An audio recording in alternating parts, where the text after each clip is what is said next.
Muy bien amigos, seguimos en la comunicación, estamos en Radio Charrúa, en La Verdad Sea Dicha.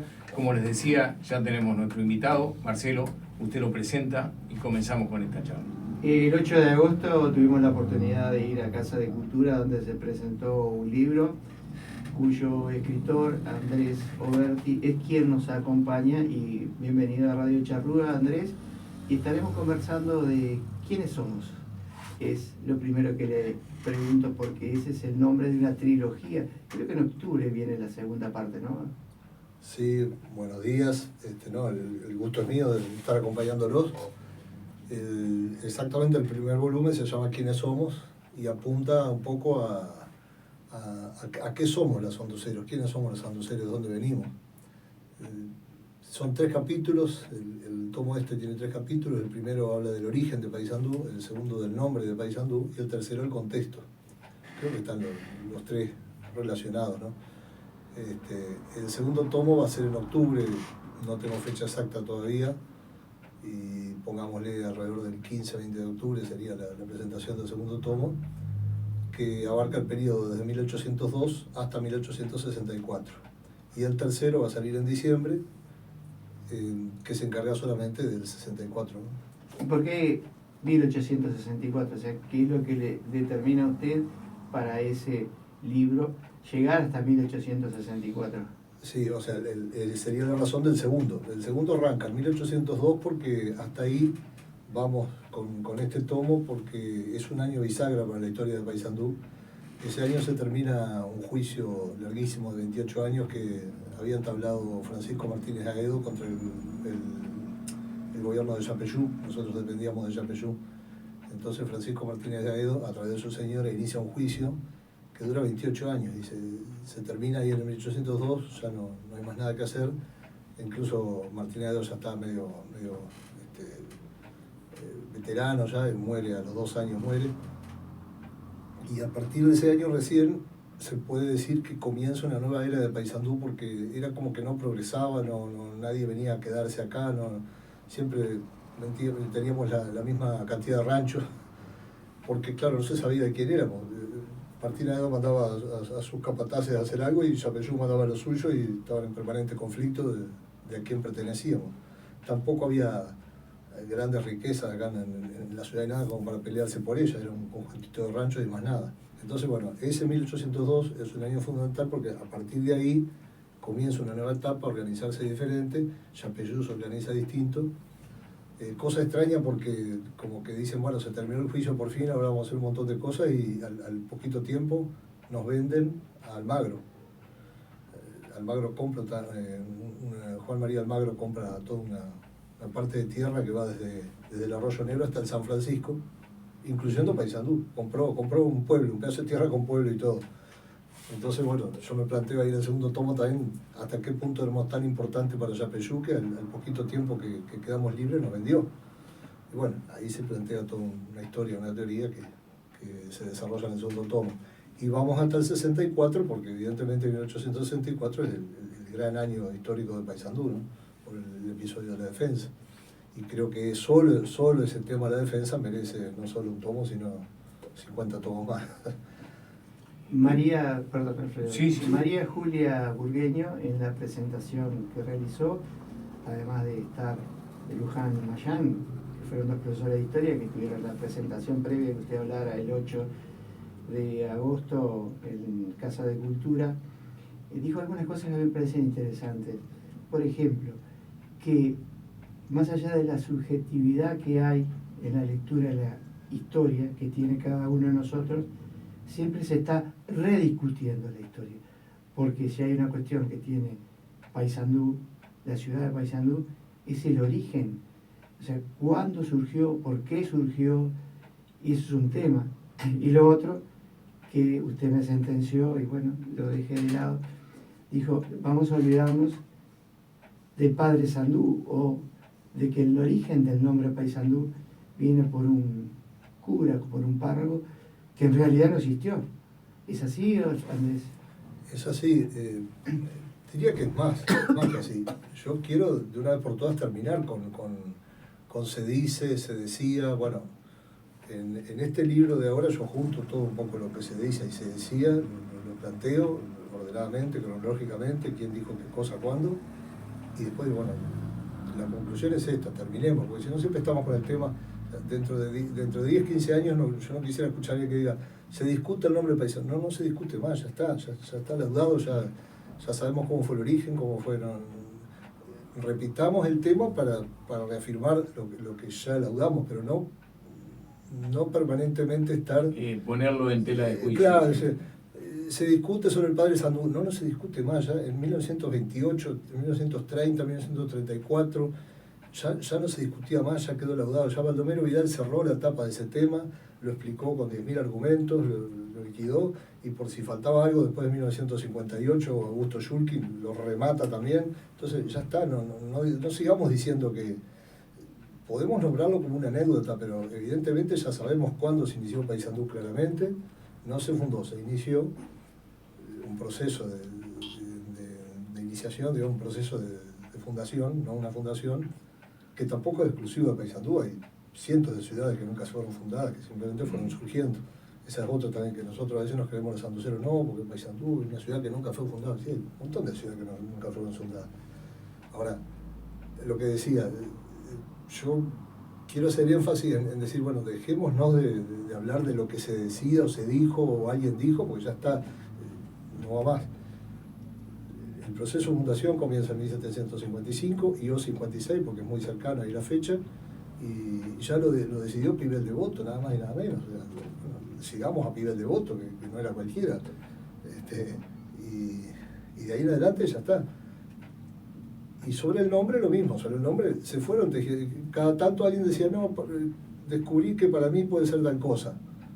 Otro decía, bueno, no, para mí tal otro. Y así se iban tirando ideas, pero nunca se armaba un congreso de ideólogos del nombre del Paysandú para decir, vamos a definir.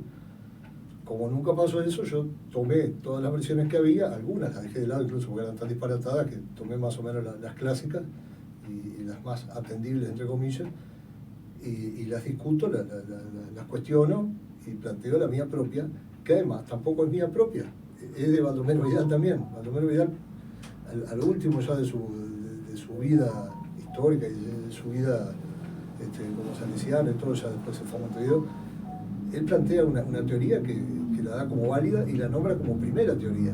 Después no siguió con eso porque tal, ya no tenía fuerza del hombre para seguir, ya era bastante veterano. Pero él plantea la teoría que yo reafirmo, que venimos que todo es por los indios yandú. O sea, él mismo dice que es muy entendible y muy lógico el cambio entre yandú y sandú. La transformación entre la palabra yandú a sandú es muy suave, no hay un cambio drástico. Es como el caso de Quehuay. Quehuay era Kiway, se transformó en Quehuay. Bueno, no es raro que de Quehuay pase a Quehuay. Ahora, si yo digo que, no sé, que de micrófono pasa a libro, no sé, no hay cómo enganchar esas dos palabras. Entonces siempre estuvimos buscando, no, que I, Pau, porque I quiere decir isla, Pau quiere decir, no, I quiere decir río, Pau quiere decir isla, y Sandog, decía Sandog, pero Sandog después se transforma en Sandoy, después en Sandú, y después partir la palabra en 3, 4 pedazos, buscarle interpretaciones forzadas a cada palabra, porque a cada uno se le ocurría algo, ¿no? Pero, además, cada uno que planteaba una teoría después no la profundizaba. Yo venía y decía, no, para mí Paysandú quiere decir padre amarillo, padre rubio. Bárbaro. Bueno, ¿por qué? Fundamentame. No había fundamento, era porque algún indio alguna vez le comentó y quedaba ahí.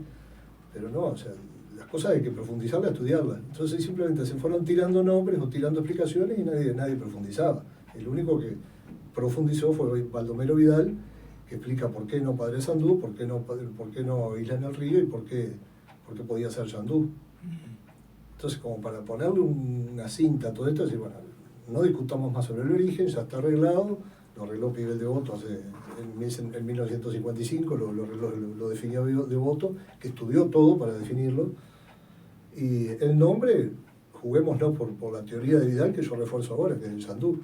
Y está explicado hasta lingüísticamente, porque también otro error que se cometió era decir, bueno, en guaraní quiere decir tal cosa. No sé, yapeyú, yaguarón o quehuay o cualquier cosa quiere decir tal cosa en guaraní. pero hablemos claro en qué guaraní. Porque guaraní había 4 guaraníes. El guaraní tupí, el guaraní agueté, el guaraní misionero, el guaraní paraguayo, diferentes tipos de guaraní. ¿Por qué pasa? El guaraní era el idioma de todos. Era el inglés de hoy. Si no sabía hablar guaraní, no podía manejarse. Era el idioma general de toda la región.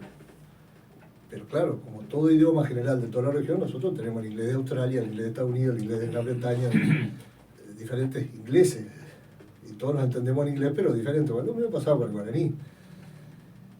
Entonces, claro, no podemos decir en guaraní que decir tal cosa, porque además el guaraní es un idioma muy rico, es hermoso, pero es muy difícil.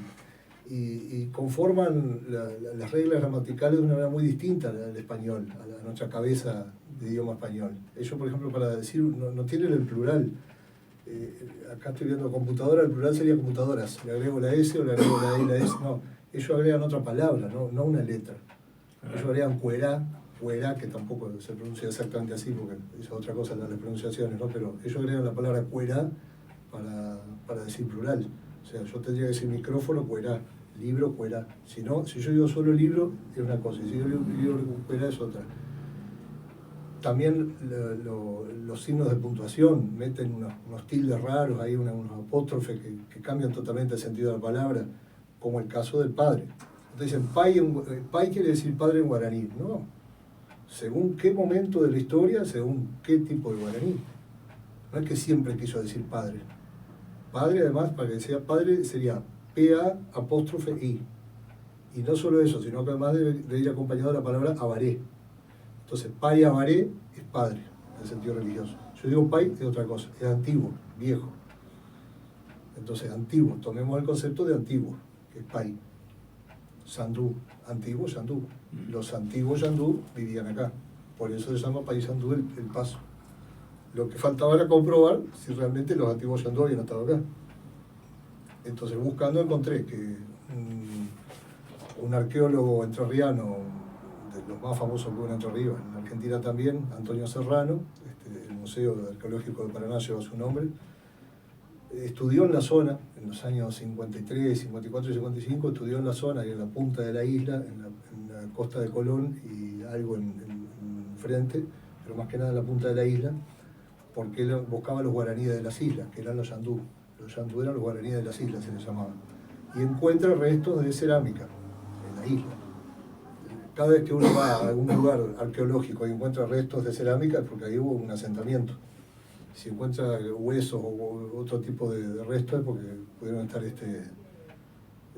por poco tiempo, pero cuando es cerámica es porque estuvieron asentados. Bueno, y encuentra restos de cerámica. Bueno, podría haber sido, no sé, que las tiraron o se les cayeron de paso. No, era una cerámica especial. Y él la estudia con microscopios y todo, y se da cuenta que esa cerámica solo existía ahí, en ese punto. Entonces la tipifica como un tipo, se llama cerámica tipo Paso Paysandú. Y siguió hacia arriba, como 100 kilómetros más, y hacia abajo, estudió todo el Uruguay medio, y encontró restos en otro lado, pero la única que era de esa característica era esa ahí. Porque estaba hecha con una especie de molienda de las caparazones de los caracoles, mezclada con la arcilla. Bueno, eso le daba una especie de antiplástico, una cohesión distinta de esa cerámica, y es solo ahí. Bueno, entonces encontramos un tipo de cerámica solo acá en la zona. Encontramos en la boca del Queguay, en la salida del Queguay ahí, una canoa indígena. Cuando la gente de hidrografía en el año 42 estaba haciendo estudios, porque andaban con el tema de dragar el Queguay, cosa que nunca se hizo, pero encontré una canoa, ahí en Olín. Queguay, todos sabemos que desemboca ahí, sí, muy corta distancia de San Francisco. Y luego encontramos urnas indígenas en el Arroyo Negro. Tenemos toda la zona, tres elementos en la zona que justifican la presencia indígena, estable. Entonces ahí se cierra el círculo. Y bueno, y esa sería la teoría. Y si hubiera alguien plantea otra con argumentos, bueno, yo tuve que estudiar todos esos hallazgos, tuve que estudiar algo de lingüística. Además, no lo digo yo, a todas esas interacciones mecánicas que hay entre las letras, y todo eso lo planteo en el libro, pero lo rescato de grandes filólogos y lingüistas, ¿no? Esa es la dificultad, Andrés, encontrar la fuente o encontrar referencias Sí. históricas porque se van perdiendo, obviamente. Sí, muchas veces están, pero no sabemos que están. Entonces, una vez se busca y dice, ¿quién va a haber escrito tal cosa difícil? Y uno se pone a buscar y encuentra. Es como que la pólvora ya está inventada hace rato en un montón de cosas. Y a veces nos creemos que vamos a descubrir algo y resulta que hay bibliografía, hay grandes estudios. En la época que el libro era fundamental, se hacían muchos libros. La Academia de Historia del Uruguay, el Instituto Histórico y Geográfico, los institutos militares tenían un nivel intelectual muy grande, había grandes profesores. Había un nivel intelectual que se traducía en libros, cantidad, pero después, claro, después fue todo apagándose eso y uno me parece que hay temas que no están estudiados, pero ya están estudiados hace rato. Por ejemplo, la discusión de Artigas por dónde pasó, cuando él deserta en febrero, está en Colonia, se pelea y se va a ofrecer su espada a Buenos Aires, ¿no? En 1811, febrero. Había una versión bastante afirmada que había sido el 2 de febrero, pues se había peleado con Mueza, y bueno, toda una historia ahí, el 2 de febrero, y que se fue por la Calera de las Huérfanas, y ahí cruzó. Después surgió el horizonte que él subió y cruzó por Paysandú, por acá, por el paso Paysandú, y de ahí Arroyo de la China, y de ahí a Nogoyá, y siguió hasta Buenos Aires. Y a la vuelta hizo lo mismo. Bueno, en 1953, dos grandes profesoras hicieron un concurso nacional y presentaron el trabajo y ganaron con eso un estudio del verdadero itinerario de Artigas, y ya comprueban de que fue así, realmente fue el 15 de febrero y no el 2 de febrero, y que cruzaron por todo eso, vinieron hasta Paysandú y de ahí bajaron hasta Buenos Aires y después lo mismo. O sea, el paso Paysandú era muy usado. Lo usó Artigas, lo usó Belgrano, lo usaron Urquiza, lo usó un montón de gente, cruzaron por acá por donde estamos nosotros conversando ahora. Era un paso importante del río, muy usado. ¿A qué voy? Que estas profesoras estudian y definen el tema y bueno, y ya está. ¿Qué hicieron? Publicaron. Ahora, nadie se acuerda de ese libro, nadie sabe que eso existe. Y por ahí alguien que no sabe dice, no, dicen que Artigas cruzó por la calle de Huérfana. No discutamos más, ya está, hace rato que está estudiado y definido. No, sí, unas profesoras lo hicieron. No sabía. Bueno, muchas veces se discute sin saber. El trabajo del periodismo de investigación, que seguramente es lo que lo ha llevado a esto, Sí. es un trabajo realmente muy arduo, una tarea que lleva años, ¿no? Sí, bueno, este proyecto me llevó 3 años, me está llevando todavía, no terminé. Uno nunca sabe cuánto tiempo puede llevar, pueden ser 3 años, 2 meses o 10 años. O sea, tengo un amigo que está terminando un libro sobre Rivera y hace como 10 años lo está terminando. Y no lo puede terminar. Claro, porque uno nunca sabe cuándo largué esto. Una amiga me decía, ay, por fin lo vas a soltar. Uno llega un momento que tiene que soltarlo, ¿no? Claro. Valentín Trujillo, el director de la Biblioteca Nacional, un amigo, una persona, me decía que decía Borges, yo no sabía, dice, mirá que Borges siempre decía que tenés que publicar porque así no seguís corrigiendo. Claro. Llega un momento que hay que publicarlo. Y por eso, ahora, es interesante lo que dice el trabajo, el periodismo histórico. Exactamente eso, porque dice, ¿qué soy? No, yo no soy, tampoco soy investigador histórico, soy periodista histórico. Para mí esto es un claro ejemplo de periodismo histórico, porque uno lo enfoca con esa mirada, con esa característica de expresión, porque no está expresado académicamente como un libro de historia académico, está expresado en lenguaje periodístico. Claro. Bueno, es lo que a uno le sale. De repente uno dice, bueno, ¿por qué no lo haces más tipo paper, más tipo publicación, más tipo académico? No, es lo que me sale a mí. Lo que sé hacer, o creo que sé hacer. Con la base que con la base del periodismo, claro. Entonces, bueno, uno no puede zafarse de esas cosas, ¿no? Chau. Marcelo. Estaba recordando una frase de María Julia Burgueño en el momento de la presentación. Ella dijo, la historia local es un debe en la historia nacional. ¿Lo considera así usted también, Andrés? Totalmente. Hay episodios de la historia local, Paysandú, que todavía no se han difundido suficientemente en la historia nacional. Todo lo que se ha difundido es del 1864, Leandro Gómez y demás, pero incluso hasta por ahí nomás tampoco se ha difundido tanto. Digamos que es lo más difundido, pero después hay episodios que yo tengo mucha bibliografía, o cualquiera puede encontrar, libros de grandes autores, por ejemplo, no sé, Lincoln Maistegui Casa, por ejemplo, un gran autor, los mismos Washington, sí, de Abadí, no sé, no quiero nombrar, porque un montón de autores que para ellos pasa desapercibido la defensa del Paysandú de 1811. Casi que no la nombra, casi que no existe. Y ese fue un hecho histórico importantísimo. Eso vengo con todo en el segundo tomo, ¿no? La defensa de Francisco Vicudo, toda esa historia de China María, además que los sanduceros conocemos tanto, o que hemos hablado tanto de eso, pero a nivel nacional prácticamente que no existió o apenas lo nombran. Y fue uno de los primeros enfrentamientos de la revolución, dentro del marco de la revolución oriental, ¿no? Todos hablamos de Grito de Ascencio, pero al poquito tiempo de eso pasó esto en Paysandú. Fueron 50 orientales, 50 patriotas contra 200 lusitanos. Fue tremendo, fue una masacre eso, y bueno, ¿qué pasó? Como duró una hora nomás el combate y estaba dentro de toda esa vorágine del año 11, que pasaron 500 cosas ese año, y pasó desapercibido también. Y así habrá un montón de historias en otros lugares que capaz no las conocemos o no se hizo énfasis nunca. Y bueno, la toma de Florida, vean, por ejemplo, todos hablamos de Leandro Gómez, Paysandú, 64 de diciembre, pero anterior a eso estuvo la toma de Florida. No está estudiada la toma de Florida.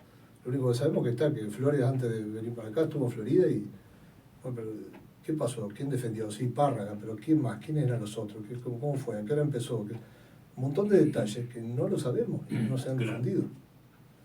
Y son hechos importantes, locales, de diferentes lugares, de diferentes localidades, que tampoco Salto también tiene un montón de historia para estudiar. O sea, hay mucho todavía por estudiar, porque ¿qué pasa? Durante años lo único que hizo fue repetir lo que otros decían. Entonces se publicaban libros, pero ese libro en realidad lo que hacía era repetir lo de otros. Nadie avanzó, nadie traspasó unos pasos más de esa línea. Entonces, nadie investigó. Nadie investigó y profundizó cosas. Entonces claro, yo saco un libro mañana sobre, no sé, la defensa del Paysandú. ¿Y qué podemos hablar? Lo que hacen es repetir todo y no profundizan nada.